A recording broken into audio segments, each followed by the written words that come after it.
BA part first year की इस online video कक्षा में एक बार फिर से मैं आपके समक्ष हूँ लेकर के आपके द्वितीय प्रश्न पत्र में जो उपन्यास और कहानी के नाम से है, इसमें एक नई कहानी के ऊपर आज हम विचार करेंगे, चर्चा करेंगे। कहानी का नाम है उसने कहा था, जो चंद्रधर शर्मा गुलेरी जी ने लिखी थी। इस कहानी की आज हम जिस कहानी का सार है उस पर चर्चा करता हूँ सबसे पहले, जिससे कि कहानी को हम जान सकें, उसको कहानी के अर्थ को हम जानते हुए कहानी को समझने में आसानी रहती है। देखिए, चंद्रधर शर्मा गुलेरी संपादक, निबंधकार और कहानीकार के रूप में हिंदी सेवा की भूमिका का सफलतापूर्वक आपने निर्वाह किया है।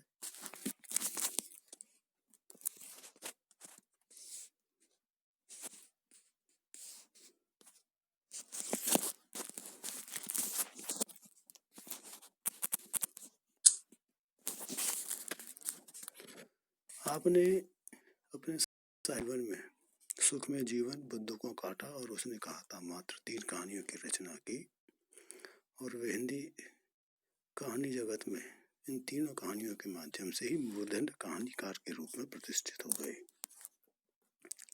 सारांश की दृष्टि से अगर हम इस कथा विकास के क्रम को ध्यान में रखें, क्रम के ऊपर चर्चा करें, तो समुची जो इसके 3 भागों में ये कहानी लिखी गई है। आरंभिक भाग में 2 छोटे बालिका होते हैं जिनका परस्पर मिलान होता है अमृतसर के बाजार में, और उस बालक के हृदय के अंतर्गत बालिका के प्रति एक मधुर अनुराग का उदय होता है, लेकिन वो अनुराग ज़्यादा दिन टिकता नहीं है और अनजाने में प्राप्त आघात से बड़ा ही स्वाभाविक चित्रण हुआ है। प्रथम भाग में नितांत, दूसरे भाग की जो घटनाएं हैं वो पहले भाग से अलग हैं, बिल्कुल 25 साल बाद की हैं, फ्रांस के रण क्षेत्र में घटित होती हैं। इस भाग में घटनाओं और संयोगों का पूरा सहयोग लेते हुए घटनाक्रम को कथानक के रूप में इस तरह सजाया गया है कि प्रथम अंश और इस द्वितीय अंश की घटनाओं का तारतम्य किसी प्रकार भी पाठक नहीं बिठा पाता। तृतीय अंश में मृत्यु से पहले लहरान सिंह की स्मृतियों के माध्यम से आरंभ और मध्य मार्ग का घनिष्ठ संबंध स्थापित किया गया है, जो पाठक की द्वितीय अंश के पढ़ते समय जो प्रश्न, जो जिज्ञासाएं उसके मन में होती हैं, उन जिज्ञासाओं का शमन या जिज्ञासाओं की समाप्ति या जिज्ञासाओं का परिचय उसका कहानी समाप्ति पर हो जाता है, तीसरे भाग में होता है। तो कहानी की जो मूल संवेदना है, चेतना है, वो अचानक ही तीसरे भाग में जाकर के स्पष्ट हो जाती है और प्रेम का जो उज्जवल कर्तव्य है उसमें पर्यवसान को समझ पाता है। पहला भाग कहानी जो है 5 परिच्छेदों में समाप्त होती है। इस कहानी के 3 भाग स्पष्ट किए जा सकते हैं, देखा जाए तो प्रारंभ, मध्य और अंत।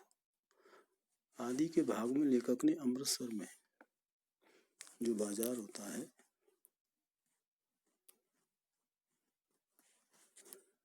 वहाँ की बाजार की कड़वी और मीठी जो आवाजें होती हैं, शोर शराबा होता है, बोलियां होती हैं, उसके बीच 12 वर्ष का एक बालक और एक 8 वर्ष की जो लड़की या बालिका होती है, उन दोनों का एक दुकान पे परिचय होता है।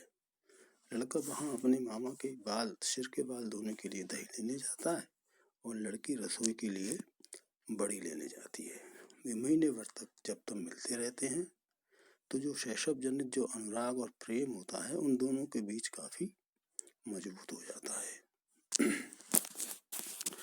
इस महीने भर के समय में लड़का लड़की से कई बार पूछता है, तेरी कुड़माई हो गई? और लड़की हमेशा धत कह करके भाग जाती है, किंतु एक दिन जब लड़का उससे प्रश्न करता है तो लड़की उत्तर देती है हाँ। और लड़का जब पूछता है कब, तो लड़की कहती है कल। देखते नहीं, या रेशम से कड़ा हुआ सालू। तो लड़का जो होता है वो अपनी संभावना या अपनी इच्छा के विरुद्ध जब उत्तर पाता है तो वो बौखला जाता है, लड़खड़ा जाता है, गिरता पड़ता नशे की हालत में घर पहुंचता है। ये कहानी का पहला भाग है। यहाँ कहानी का पहला भाग पूर्ण हो जाता है। कहानी का जो दूसरा भाग है, जो मध्य भाग है, उसकी घटना 25 साल के बाद जर्मनी के एक रण क्षेत्र में घटित होती है। वही जो लड़का होता है,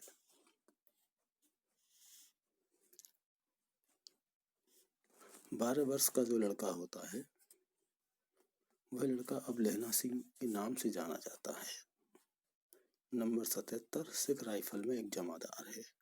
अंग्रेजों की ओर से जर्मनी के विरुद्ध मोर्चा लगाए खाई में खड़ा रहता है अपने साथियों के साथ। वहाँ सब एक जर्मन जो होते हैं, सभी लोग ये जो सेना में होते हैं, एक जर्मन जो भेदिया होता है उसके चक्र में आ जाते हैं और संकट में फंस जाते हैं। लेकिन जो लहना सिंह होता है वह अपनी जान पर खेल कर भी उस पलटन का जो सूबेदार होता है हजारा सिंह और उसका जो घायल पुत्र होता है बोधा सिंह, उनकी रक्षा करता है और स्वयं मर्मांतक रूप से घायल हो जाता है। और घायल होते हुए भी उसे इस बात का संतोष है कि उसने सूबेदार की जो पत्नी है सूबेदारनी, उसको जो वचन देने का जो दिया था उस वचन का सफलतापूर्वक पालन कर दिया है। ये कहानी की मध्य घटना है। तीसरा जो अंतिम भाग है वो लहना सिंह के घायल अवस्था की प्रारंभ होते ही कहानी का तीसरा और अंतिम भाग शुरू होता है। इस भाग में लहना सिंह की जो पूर्व स्मृतियां हैं उसके रूप में कहानीकार अपने इस कहानी के जो आदि और मध्य भागों का बड़ा ही सुंदर एक सामंजस्य, एक तारतम्य स्थापित करने में सफल हुआ है। पिछली बार मोर्चे पर आने से पहले लहना सिंह एक हफ्ते की छुट्टी लेकर किसी जमीन के मुकदमे को लेकर सिलसिले में वो गांव गया था। वहां से जब वो लौट रहा था तो वह सूबेदार के यहाँ भी गया था। वहां पर जो सूबेदारनी थी वह वही थी जो अमृतसर में लहना सिंह की वही बचपन की परिचित लड़की थी जो 12 साल की थी, जो उसे दुकान पर मिली थी, जिससे वह कुड़माई होने की बात पूछता था। तो पुरानी स्मृतियों की दुहाई देकर लहना सिंह के सम्मुख वह सूबेदार ने आंचल पसार कर भीख मांगती है कि जिस प्रकार तुमने बचपन में स्वयं को खतरे में डालकर एक तांगे के नीचे आने से उसको बचाया था, उसकी रक्षा की थी, एक्सीडेंट होने से उसको बचाया था, उसी प्रकार रण क्षेत्र में उसका पति जो सूबेदार है और उसका पुत्र उसकी रक्षा करे। तो लहना सिंह को अपनी घायल अवस्था में वो सारी स्मृतियां, बचपन की जो स्मृतियां हैं वो याद आने लगती है। वो दिया हुआ वचन उसे याद आने लगता है और उन्हीं स्मृतियों के मध्य अपना वचन पालते पालते वो संतोष के साथ लहना सिंह प्राण त्याग देता है। तो ये कहानी इस तरह 3 भागों में विभाजित है। तो प्रथम और जो द्वितीय भाग है वो तीसरे भाग में आकर के अपनी सारी बात को स्पष्ट कह देते हैं, कहानी को स्पष्ट कह देते हैं। तो पाठक इस कहानी तीनों भागों की कहानी की जो तारतम्यता है, घटनाओं की जो सामंजस्य है, उसे एक आकार स्थापित करने में सक्षम होता है। मूल चेतना की बात करें तो कहानी का जो नायक होता है लहना सिंह, वो अपनी किशोर अवस्था में जब अमृतसर के व्यस्त बम्बू कार्ट बाजार में जाते जाते एक किशोरी को देखकर उसके प्रेम करने लगता है, किंतु वह प्रेम अप्रकट रह जाता है। उस किशोरी की सगाई की सूचना उसे उसी के मुख से सुनने को मिलती है तो वो महसूस करता है कि अब सब कुछ खत्म हो गया। दुनिया उसे नीरस और एकाकी लगती है। वह असंतुलित हो जाता है, खोया खोया सा रहता है, टूट जाता है। उसके जीवन के इस अध्याय का यही पटाक्षेप हो जाता है। आगे जब वह फौज में भर्ती होता है तो अपनी उस परिचित जो लड़की होती है उसको अपनी सूबेदार की पत्नी के रूप में वो देखता है। उसके पति और पुत्र की रक्षा का उसे वचन देता है और अंत में अपने प्राणों की परवाह नहीं करते हुए उस वचन का निर्वाह भी करता है। तो कहानी की जो सबसे बड़ी विशेषता है वो यह है कि यह एक प्लेटोनिक लव है, फिर भी इसमें कहीं ऐसे कोई गुलदस्तों जो भावुकता है वो दिखाई नहीं देती। इस बात को आचार्य शुक्ल ने इस प्रकार कहा है कि घटना इसकी ऐसी है जैसे बराबर हुआ करती है, पर उसके भीतर से प्रेम का एक स्वर्गीय स्वरूप झांक रहा है, केवल झांक रहा है, निर्लजता के साथ पुकार नहीं रहा, करा नहीं रहा। तो संक्षिप्त में इस कहानी का जो कथानक है वो अत्यंत प्रभावशाली और कलात्मक रूप में प्रस्तुत किया गया है। और मूल चेतना की बात करें तो कर्तव्य पालन है, पवित्र प्रेम है, उसका यह निरूपण जो निश्चल प्रेम है बिना किसी स्वार्थ का, ऐसा प्रेम जिसके लिए त्याग करने का भाव हृदय के अंतर्गत समाया रहता है। तो वो एक ऐसा प्रेम का निरूपण किया गया है यहाँ, उसका चारित्रिक उत्कर्ष भी हमको यहाँ देखने को मिलता है।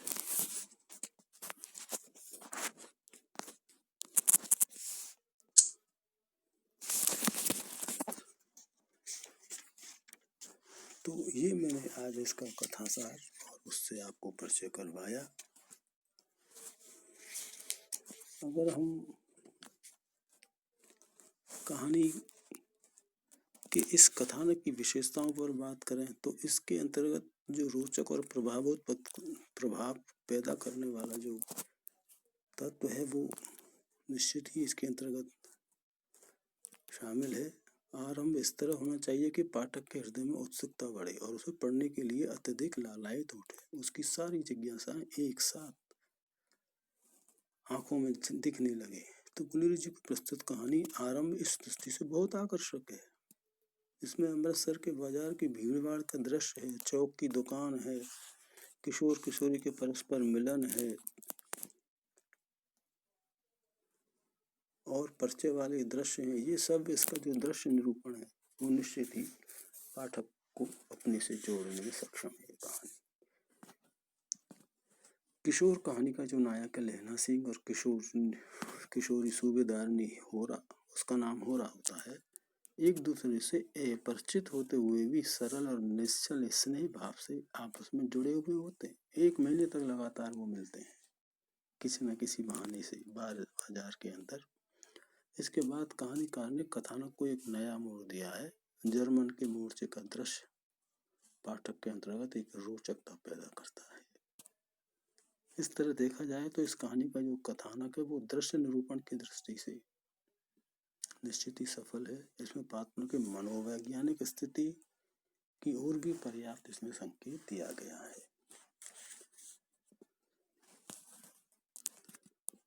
इसका विकास है, कथानक का जो विकास की दृष्टि से बात करें तो स्वाभाविक ढंग से इसका विकास हुआ है।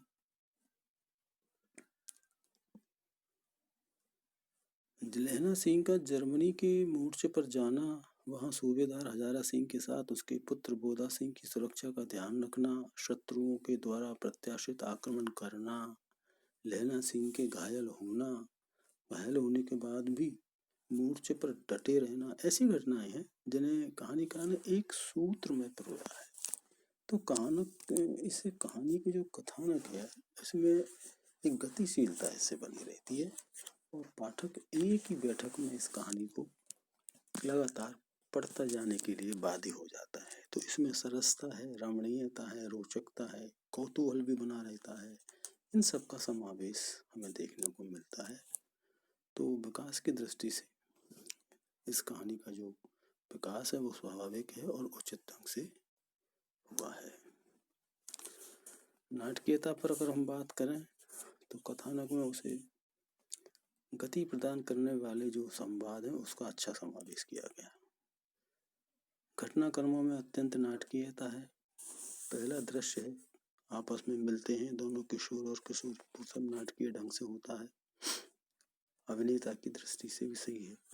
किशोर के द्वारा अपनी सगाई हो जाने के बाद कहे जाने से दोनों में संबंध विच्छेद होता है। पाठक उन दोनों पात्रों के विषय में और अधिक जानने की एक जिज्ञासा पैदा होती है कि आगे क्या हुआ। लेकिन तभी जर्मनी के मोर्चे का दृश्य सामने आ जाता है जिसमें मधुर संवादों के साथ अप्रत्याशित आक्रमण होने का भी दृश्य है। तो लहना सिंह के हृदय में जो निष्ठा, पवित्र प्रेम, वचन, निर्वाह की भावना थी, उसके लिए वह प्राणों की जो बाजी लगाने के लिए भी तत्पर रहता है। तो इस प्रसंग में लेखक ने सिख सैनिकों के स्वभाव, युद्ध क्षेत्र की गतिविधियों की ओर संकेत किया है। इस तरह प्रस्तुत कहानी के कथानक में अत्यंत नाटकीयता दिखाई देती है। इस नाटकीयता से ही इस कथा के अंतर्गत, कहानी के अंतर्गत सरसता और प्रभावोत्पादकता आ जाती है। इसकी जो समाप्ति होती है वो एक कलात्मकता के साथ होती है। कथानक का जो प्रारंभिक विकास जितना रोचक है, उतना ही इसका जो अंत है वही बहुत ही रोमांचक और कलात्मक होता है। इसमें भी पर्याप्त नाटकीयता है। कहानी का नायक लहना सिंह सूबेदारनी को दिए हुए अपने वचन का निर्वाह करता है। उसे ऐसा प्रतीत होता है कि वह सकुशल घर लौटकर सूबेदारनी को सब बातें कहेगा खुशी खुशी, परंतु घटना इसके विपरीत घटती है। घायल लहना सिंह के हृदय में पूर्व काल की बचपन की स्मृतियां साकार हो जाती हैं और अंत में वह अपनी आकांक्षा के अनुसार भाई कीरत सिंह की गोद में सिर रखकर प्राणांत होने का रोमांचक सपना देखता है। इसके साथ ही उसकी मृत्यु हो जाती है।